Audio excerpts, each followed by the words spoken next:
I am reading again. The series is read through the entire standard works of the Church of Jesus Christ of Latter-day Saints. I am reading this consists of the Bible, the Book of Mormon, the Doctrine and Covenants, and the Pearl of Great Price.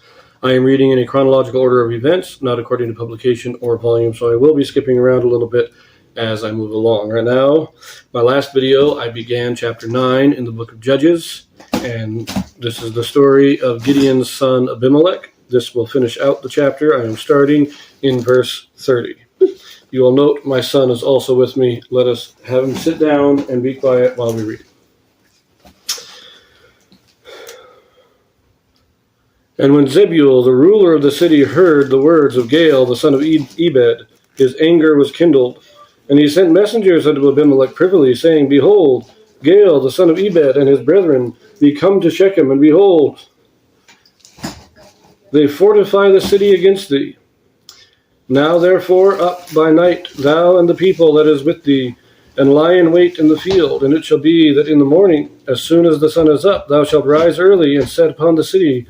And behold, when he and the people that is with him come out against thee, then mayest thou do to them as thou shalt find occasion. And Abimelech rose up, and all the people that were with him by night, and they laid wait against Shechem in 4 companies. And Gaal, the son of Ebed, went out and stood in the entering of the gate of the city. And Abimelech rose up, and the people that were with him from lying in wait. And when Gaal saw the people, he said to Zebul, Behold, there come people down from the top of the mountains. And Zebul said unto him, Thou seest the shadow of the mountains as if they were men. And Gaal spake again and said, See, there come people down by the middle of the land, and another company come along by the plain of Meonenim. Then said Zebul unto him, Where is now thy mouth, wherewith thou saidst, Who is Abimelech, that we should serve him? Is not this the people that thou hast despised? Go out, I pray now, and fight with them. And Gaal went out before the men of Shechem and fought with Abimelech. And Abimelech chased him, and he fled before him. And many were overthrown and wounded, even unto the entering of the gate. And Abimelech dwelt at Arumah, and Zebul thrust out Gaal and his brethren, that they should not dwell in Shechem. Let us pause there. This is an interesting fight. Remember, Gaal set himself up in the city, having throwing parties, and thinking himself all popular and all that, and challenged Abimelech. So the ruler of the city of Shechem sends word to Abimelech saying, Look, he's got an army here. He thinks he's all big and bad, so come down and fight him, drive him off, show him who's really king. So Abimelech comes, and I love this. Gaal looks out and says, Hey, isn't there an army coming out of those mountains? And Zebul's that's just the shadows. Your eyes are playing tricks on you. And a little while later, he can see them coming through the plains. And he knows it's an army. And that's when Zebul says, Yeah, these are the guys you are mocking. They've come to kill you. So go on out, fight them, see if you can defeat them. Big battle, Abimelech wins.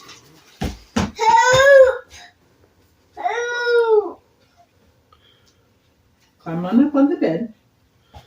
Verse 42, And it came to pass on the morrow that the people went out into the field, and they took Abimelech.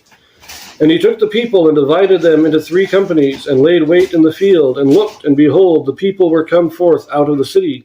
And he rose up against them, and smote them. And Abimelech and the company that was with him rushed forward, and stood in the entering of the gate of the city. And the 2 other companies ran upon all the people that were in the fields, and slew them. And Abimelech fought against the city all that day. And he took the city, and slew the people that was therein, and beat down the city, and sowed it with salt. Okay, so he defeated them. Abimelech defeats Gaal in the fields. Gaal retreats back to the city. But the leader of the city, Zebul, he says, Nope, you're not here. You can't stay here. And he kicks the army out.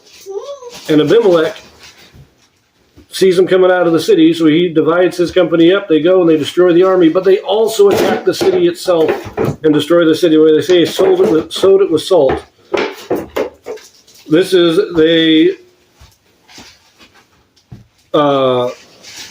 they filled the land with salt so that it could no longer produce crops. They destroyed the food production quality of the soil, at least for a significant period of time. Verse 46, and when all the men of the tower of Shechem heard that, they entered into an hold of the house of the god Berith. And it was told Abimelech that all the men of the tower of Shechem were gathered together. And Abimelech gat him up to Mount Zalmon, he and all the people that were with him. And Abimelech took an axe in his hand, and cut down a bough from the trees, and took it, and laid it on his shoulder, and said unto the people that were with him, what ye have seen me do, make haste, and do as I have done. And all the people likewise cut down every man his bough, and followed Abimelech, and put them to the hold, and set the hold on fire upon them, so that all the men of the tower of Shechem died also, about 1,000 men and women. So the rest of the city, the rest of the elders of the city, the leaders of the city, hole up in the tower, and so he gets a pile of wood and burns the tower down, killing them all. Verse 50. Then went Abimelech to Thebez, and encamped against Thebez, and took it. For there was a strong tower within the city, and thither fled all the men and women, and all they of the city, and shut it to them, and gat them up to the top of the tower.